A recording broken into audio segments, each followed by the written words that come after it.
ఎప్పుడూ కూడా under budget 300లో తీసుకునే నేను ఈసారి 300కి సింగిల్ టాప్ తీసుకున్నాను. కుర్తీ సెట్ కూడా కాదు. ఇది 300కి వర్తా కాదా అని చూద్దాం అనుకున్నా. కానీ చాలా ఇచ్చారు. దీని ప్రింట్ అయితే హైలైట్ అనమాట. లుక్ వైస్‌గా కూడా చాలా బావుంది. దీని మీద వచ్చిన పెద్ద పెద్ద పువ్వుల డిజైన్ అయితే హైలైట్. ఎప్పటిలాగే హై నెక్ తీసుకున్నాను. నాకు చాలా యూజ్ అవుతాయి. హై నెక్ అంటే నాకు చాలా ఇష్టం. ఎందుకంటే బ్యాక్ సైడ్ ఏది కూడా మనకు కనిపించకుండా నీట్‌గా ఉంటాము. ఇది రివ్యూ ఇవ్వడానికి మెయిన్ రీజన్ ఏంటంటే ఫీడింగ్ మదర్స్ అనమాట. ఫీడింగ్ మదర్స్‌ని దృష్టిలో పెట్టుకొని నేను ఈ టాప్ తీసుకున్నాను.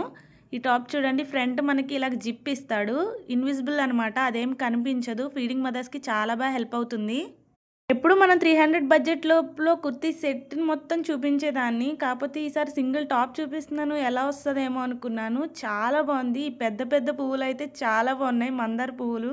నాకైతే భలే నచ్చింది. మీకు కూడా నచ్చితే లింక్ అని కామెంట్ చేయండి. మన పేజ్‌ని ఫాలో చేసి లింక్ అని అడిగితే డైరెక్ట్‌గా మీ డీఎంలోకి లింక్ అనేది వచ్చేస్తది. ఫాలో చేయడం మర్చిపోకండి. Follow for more. Thanks for watching.